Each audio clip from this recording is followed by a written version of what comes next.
नमस्कार प्रिय मित्रों, मैं अमिता आशीष। आइए सुनते हैं मार्कंडेय की लिखी कहानी दूध और दवा। बात बहुत छोटी सी है, नाजुक और लचीली, पर मौका पाते ही सिर तान लेती है। कोई काम शुरू करने, सोने या पल भर को आराम से पहले लगता है कुछ देर इस प्यारी बात के साथ रहना कितना अच्छा है। वैसे मुझे काम करना, करते रहना और करते करते उसी में खो जाना प्रिय है। इसी की बात भी मैं लोगों से करता हूँ और दूसरों से यही चाहता भी हूँ, पर यह सब तभी होता है जब मेरे चारों ओर लोग होते हैं। ऐसा नहीं है कि लोगों में मेरे बीवी बच्चे शामिल नहीं हैं। कभी कभी मुझे लगता है जैसे मैं किसी भीड़ में खड़ा हूँ और असह्य ध्वनियाँ मेरे कानों के पर्दे को छेदने लगती हैं। मैं भागकर अपने कमरे में घुस जाना चाहता हूँ, पर उसकी बड़ी बड़ी आंसुओं में डूबी हुई आँखें, मैं क्या करूँ इनका। देखते हो, अब मुन्नी भी दूध के लिए जिद करती है। ऐसा नहीं है कि बात मेरे मन में गहरे तक नहीं उतरती। मैं तो मुन्नी को स्कूल जाने के लिए एक छोटी मोटर खरीदना चाहता हूँ। हल्के गुलाबी रंग के फ्रॉक में लड़खड़ाती दौड़ती मुन्नी को देखने की मेरी कैसी विचित्र लालसा है, जो कभी पूरी होती ही नहीं दिखाई देती। सुबह सुबह बिस्तर से उठते ही वह ज़ोर ज़ोर से चीखने लगती है, जब उसकी माड़े से सूजी आँखें और भी सूजी होती हैं। कई बार मन में डॉक्टर की बात उठती है। डर लगता है कहीं मुन्नी की माँ की पतली लंबी किश्ती सी आँखों का पुराना छेद फिर ना खुल जाए और सवेरे सवेरे डूबने उतराने की मर्मांतक पीड़ा में मुझे लिखना पढ़ना छोड़कर सड़क का चक्कर काटना पड़े। मैं चुपचाप एक निश्चय करके कमरे में चला जाता हूँ। पहले डॉक्टर का इंतज़ाम करके ही उससे चर्चा करूँगा, पर फिर वही नन्ही सी बात, तुम्हें खोजने लगता हूँ। तुम जो इस कड़ी ज़मीन की चुभन से पल भर को उठाकर मुझे एक सुनहले झिलमिलाते लोक में खींच ले जाती हो। तुम्हारे सीने के बीच मुलायम उजले देह भाग में मुँह डालकर पल भर को सांस लेना कितना अच्छा लगता है मुझे। शायद तुम्हें याद होगा, बात मकड़ी के जाले की तरह तनने लगती है, लेकिन घंटों और घंटों आंखें बंद रखने पर भी शिकार कोई नहीं फंसता। और मैं बीवियों और मज़दूरों के बारे में सोचने लगता हूँ। आखिर इन दोनों को हरदम शिकायतें क्यों रहती हैं? क्यों इन दोनों के सीने में खारे पानी का इतना विशाल समुद्र फफाया रहता है? मृत्यु की आखिरी कराह की तरह इस समुद्र की लहरें चीखती हैं, पर किसी खोखले श्राप की तरह मिथ्या बनकर बिखर जाती हैं। मैं इन विनाशकारी लहरों को दुनिया को निगल जाते देखने के लिए व्याकुल हो उठता हूँ, पर हल्की सी मुस्कुराहट या वह भी नहीं तो बस मुलायम कलाइयों की पकड़ और उस समय कुछ भी और न सुनने की बात, जाने भी दो।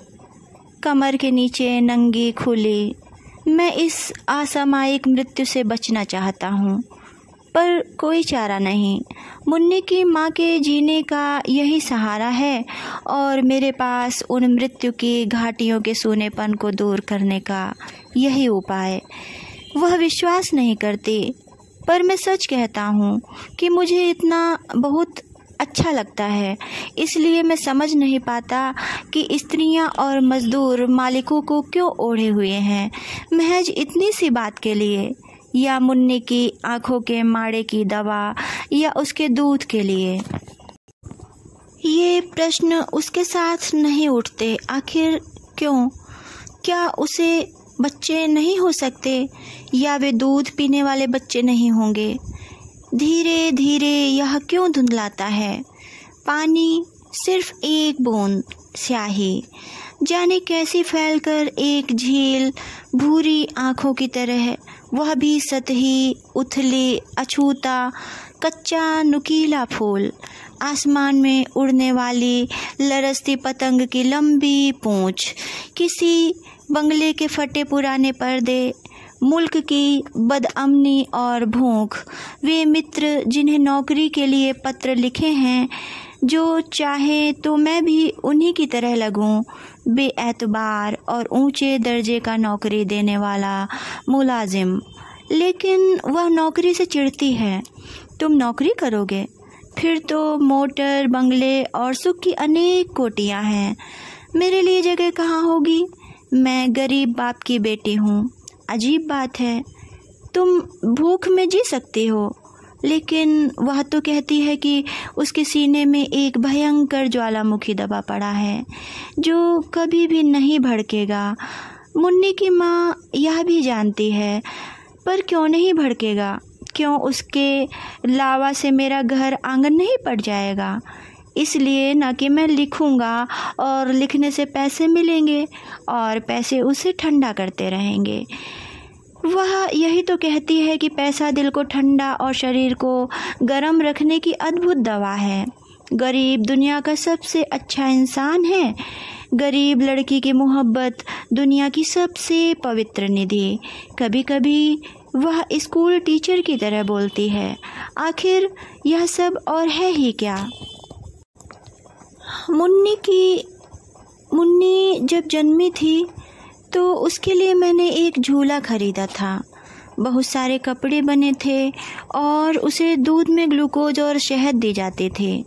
फ्रेंच सीखेगी मेरी बेटी। मैं चाहता हूँ वह पेंटर बने। सिर्फ 30 रुपए तो लगते हैं उसके दूध के।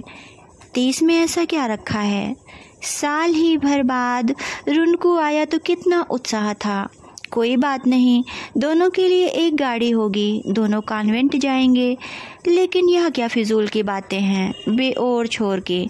मैं झटके से उठ बैठता हूँ और लिखने की कॉपी के मसौदे कई बार उथल पुलट कर देखने लगता हूँ। कई अच्छी चीज़ें लिखे बिना पड़ी रह गई हैं, पर इसी समय उन्हें उठाया तो नहीं जा सकता। मामूली स्तर पर बात बनाने से मुझे चिढ़ है, लेकिन सहसा मुझे मकड़ी के नन्हे तार की स्मृति फिर हो आती है और मैं बिस्तर छोड़कर उठ खड़ा होता हूँ, कहीं जाला फिर न तनने लगे। मुन्नी की माँ ऐसे ही समय आ जाती है। कहीं बाहर जा रहे हो क्या? एक तेज झनक दिमाग में बज उठती है, पर मैं उस पर तुरंत हाथ रख देता हूँ। कोई कड़वी चीज़ निकलता हूँ। हाँ, कोई काम है क्या? नहीं तो ऐसे ही पूछ लिया। अभी तो धूप बहुत तेज है, कुछ रुक कर जाते। और वह कह ही क्या सकती है, थकी भी तो है बेहद। रुनको ने सारी दोपहरी परेशान किया है। चौका, बर्तन, सामान की संभाल, सहेज, कपड़ों की सफाई। अभी तो उसे पिलाकर सुलाया है। ब्लाउज़ के बटन खुले ही हैं। मुन्नी भी सो रही है क्या? नहीं, सब जग रहे हैं। वह उगती हुई हंसी को दबाती है। चेहरे पर खून की पतली सी झलक होती है और फिर क्षण ही भर में सूख कर धीरे धीरे गाढ़ी होने लगती है। वह दरवाज़ा छोड़कर कमरे में आती है। आज मुन्नी की आंखों में बहुत दर्द है, चेहरा सुर्ख हो गया है। अभी अभी तो सिर में तेल डालकर बहुत देर तक सहलाती रही हूँ, तब जाकर सोई है। वह चारपाई पर बैठ जाती है। मैं पास आकर कहता हूँ, ब्लाउज़ के बटन तो ठीक कर लो, तुम्हें अब ठीक ढंग से बॉडी पहनना चाहिए। वह बटन बंद करते करते बोलने लगती है, अब इसके सुख की कल्पना मेरे पास नहीं है, ना ही तुम्हारे मन में है, और अगर है तो नहीं होनी चाहिए। उसका बदन गर्म होने लगता है। मेरे सीने में एक बंद ज्वालामुखी है जो कभी नहीं भड़केगा, यह मैं जानती हूँ। ऐसी ही बातचीत के धरातल पर वह ज्वालामुखी तक पहुँचती है और मुझे ऐसी ही मंत्र सी बातचीत से डर लगता है। मैं ईंधन नहीं डालता और वह उठ खड़ी होती है, कहीं जैसे कोई दर्द रेंग गया हो। मैं चाहता हूँ जाते जाते उससे कुछ कह कर जाऊँ, पर ऐसे समय कुछ कहने का मतलब है कुछ सुनने की संभावना। शायद जिस तरह उसे मालूम है कि मैं कहाँ जाता हूँ, उसी तरह मुझे भी मालूम है कि मैं कहीं नहीं जा रहा हूँ, पर जा रहा हूँ, यह ठीक है।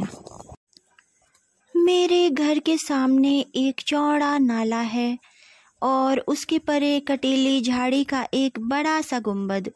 मैंने कभी इसमें एक खरगोश के जोड़े को घुसते देखा था। वैसे मैं पल भर की पिछली बात को भूल जाता हूँ, पर उसे आज भी नहीं भूला। घर से निकलता हूँ तो पल भर रुककर उधर ज़रूर देख लेता हूँ। स्कूल से लड़कियों को ढोने वाली गाड़ियाँ बोलती हैं।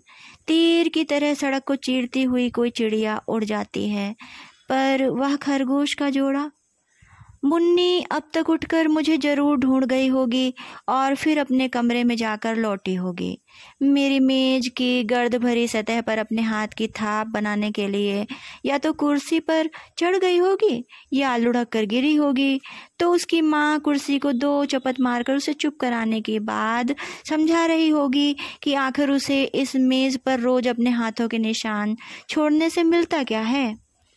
पापा छे कैसे कहूँगी कि मैं तुम्हें खोजती थी, वह रोज़ कहती है और मैं रोज़ झुठला देता हूँ, लेकिन वह मानती नहीं। मेरी उंगली पकड़कर मेज के पास तक खींच ले जाती है। मेरी आंखों में धुंधलके की एक परत छा जाती है। उसकी माँ कहती है, खिड़की कितनी ही बंद रखो, गर्द आकर ही मानती है। और मैं देखता हूँ कि मुन्नी की हथेली की थाप बढ़ती ही जा रही है। कभी कभी इन थापों की रेखाओं में मनुष्यता का पूरा भविष्य पढ़ा गया है, और कभी आग की बेतरतीब लहरें किसी अनहोने से वस्तु सत्य के वीरान अंधेरे से दौड़ दौड़ कर मेरे सीने से सटती चली आती हैं। चौकड़ी भरते हिरनों की लंबी कतारें और पीछे लोलुप अंधा दुष्यंत। मैं खुद अपने आगे खड़ा हूँ, मान्यताओं की सलीब पर टंगा हुआ लहूलुहान। पत्थर का एक बहुत बड़ा ढेर है और लोग आंखें मूंद कर पत्थर मारते हैं। लोग फूल चढ़ा रहे हैं मान्यताओं पर। आदमी को बार बार की नोची छिछड़ी को दांतों से नोच नोच कर फेंक रहे हैं। लोग नंगी औरत के कोमल शरीर को खुरदरे जूट के रस्सों से जकड़कर बांध रहे हैं, सिर्फ एक लाचारी का आरोप। आदमी नहीं, टूटा हुआ पुराना खंडहर। आखिर क्यों? फिर मैं शिकायतों के बारे में सोचता हूँ, पर बीवियों और मजदूरों की नहीं, अपनी ही। तुम रुककर कुछ पूछ नहीं सकती थी? तुम्हें इतना भी ख्याल नहीं कि मैं इतनी तेज़ धूप में कितनी दूर चल कर आया हूँ? तुम्हें पता है हम कितने दिन पर एक दूसरे को देख रहे हैं? शायद तुम इसीलिए नहीं रुक सकी कि तुम्हारे साथ तुम्हारी सखी थी, और उस पर तुम यह जाहिर होने देना नहीं चाहती थी कि तुम मुझे जानती हो। गोल गोल चक्कर खाकर सूखी पत्तियों के पर लग गए हैं। इनके साथ उस कोने की धूल भी है जहाँ पार्क में बच्चों के खेलने ने घास को उड़ा दिया है, और इस लंबे यूकेलिप्टस की छरहरी शाखें अब भी थरथरा रही हैं। मैं धीरे धीरे चल रहा हूँ। चारों ओर कब्रिस्तान है। सड़क के नीचे और ऊपर की हवा तक में बातों के टूटे फूटे अस्थिपंजर उभर आए हैं। मैं सिर्फ चुभन, टीस और प्रताड़ना को चुन चुन कर अपने तरकश में भरता जाता हूँ, एक विकलांग विक्षिप्त योद्धा की तरह। मैं पसीने और गर्द से लथपथ हो रहा हूँ। हवा एकदम चुपचाप खड़ी है। मौलसरी की पत्तियाँ दम साधे हैं। यूकेलिप्टस की लंबी शाखें मर गई हैं और बच्चों के पार्क की बेघास की उजली ज़मीन घिसी हुई निर्जीव हड्डी की तरह चमक रही है। मैं चाहता हूँ हवा फिर गोल गोल चक्कर खाकर ऊपर उठे और फिर वही साल भर पुराना सब कुछ आज घट जाए। मौलसरी की पत्तियों, यूकेलिप्टस की डालों, पार्क की ज़मीन और मेरे साथ। मैं थक कर टूक टूक हो रहा हूँ। पल भर कहीं बैठना चाहता हूँ और कुछ देर सब बाहर का ही देखना चाहता हूँ, जैसे कोई मकान का दरवाज़ा लगाकर बरामदे में आ जाए। लेकिन अब बहुत देर हो गई है। लौटने में काफ़ी समय लगेगा। लगता है वह घर से निकल नहीं पाई। क्यों नहीं निकल पाई? उसे निकलना चाहिए था। उसे लोहे की जूतियाँ पहनकर कांटों को कुचलते हुए आना चाहिए था। लेकिन वह कहती है, मैं खून से लथपथ होना चाहती हूँ। मैं उन सारे दागों को अपने शरीर पर मुखर रखना चाहती हूँ। मैं सारे घावों की मवाद और गंदगी को लोगों को दिखाना चाहती हूँ। देखो, सत्य यह है, तुम्हारी सच्चाइयों की तस्वीर यह है। तुमने घर को इसलिए स्वर्ग बना रखा है कि तुम्हारी बीवी तुम्हारी कमाई खाती है और एक खरीदे हुए दास से भी बदतर ढंग से तुम्हारी सेवा करती है। तुम्हें अगर यह पता लग जाए कि वह तुम्हें नहीं किसी और को चाहती है तो तुम हवा में नजर आते हो, क्योंकि तुम्हें अपने से ज़्यादा अपने पैसों पर भरोसा है। यही एक पुरानी टकोरी है तुम्हारे पास, एक नन्हा सा ऑक्सीजन बैलून हवा में उड़ता चला जाता है, उसमें तुम बैठी हो। गर्दन दर्द करने लगती है देखते देखते, लेकिन तुम किसी मायाविनी की तरह पीछे से हंसती हुई गोद में बैठ जाती हो। मुझे प्यार करो, मेरे जाने का समय हो गया, मैं चाहती हूँ इसकी याद बनी रह जाए। पर मुन्नी का बैलून तो मेरे कमरे की निचली ही छत में अटका रह जाता है। वह पैर पटकने लगती है। पापा उतालो इसे, देखो यह छत चला रही है, मेरा गुब्बारा तुम्ही ने सिखाया है। मैं कैसे पहुंचूं इतनी ऊंचाई तक? अच्छा मुझे कंधे पर बिठाओ। फिर भी तो नहीं पहुंचोगी, कुल्छी पर खड़े हो जाओ। उसकी माँ बिगड़ती हुई आती है। यह क्या तमाशा है, अभी तो आँख ही गई है, अब हाथ पाँव भी तोड़कर बैठोगी। मैं चुपचाप खड़ा हूँ और वह मुन्नी के उतरने का इंतजार करती है, लेकिन यह तो ऑक्सीजन ही निकल गई गुब्बारे से। मुन्नी मुन्नी, अब उसे जाने भी दो। और हाँ, कल रात कुछ लिख रहे थे, वे कागज़ कहाँ गए? मुन्नी की दवा और दूध। चुपके से मन में कुछ कांपता है। मैं ऐसी ही नन्ही नन्ही बातों को लेकर परेशान होता हूँ। उसका स्वर कानों में बज उठता है। आखिर इसमें ऐसा क्या रखा है जो तुम्हें विचलित कर देता है? मैं रुकी नहीं, कुछ कहा नहीं, तो क्या आसमान फट पड़ा? मैं पूछती हूँ कि मुन्नी की दूध और दवाइयों का क्या हुआ? तुम कुछ लिखकर मुझे देने वाले थे ना?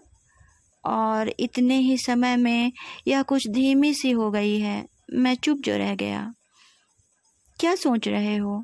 मैंने तो समझा कोई कहानी लिख रहे थे। आज किसी को देकर कुछ रुपए लाते तो अच्छा था। कल 2 रुपए का सामान मंगाया था, आज भर और चलेगा। इस नन्हे से अवसर से संभल गया हूँ, इसलिए बात बनने में देर नहीं लगती। वह तो पत्र था, तुम्हें गोदावरी ने लिखा था ना कि किताबें भिजवा दो। वही प्रकाशक को लिखा कि उसे भेज दें। अरे रुको, देखो वह क्या है। कहाँ? रुको तो। अरे यह तो वही तिल है। उंगलियां कांप उठती हैं, चेहरे पर चुनचुनाहट की तरह कुछ बहुत नन्हा नन्हा उगाता है, एक अजीब सी खुशी की लहर। हटो भी, खिड़की खुली है। मेरे सीने में एक ज्वालामुखी है जो कभी नहीं भड़केगा, यह मैं जानती हूँ। मैं समझ नहीं पाता कि स्त्रियां और मजदूर मालिकों को क्यों ओढ़े हुए हैं, महज इतनी सी बात के लिए, या मुन्नी की आंखों के माड़े की दवा, या उसके दूध के लिए। कहानी समाप्त। नमस्कार, मैं अमिता आशीष और आप सुन रहे थे कहानी दूध और दवा, जिसे लिखा था मार्कंडेय ने। आपको यह कहानी कैसी लगी?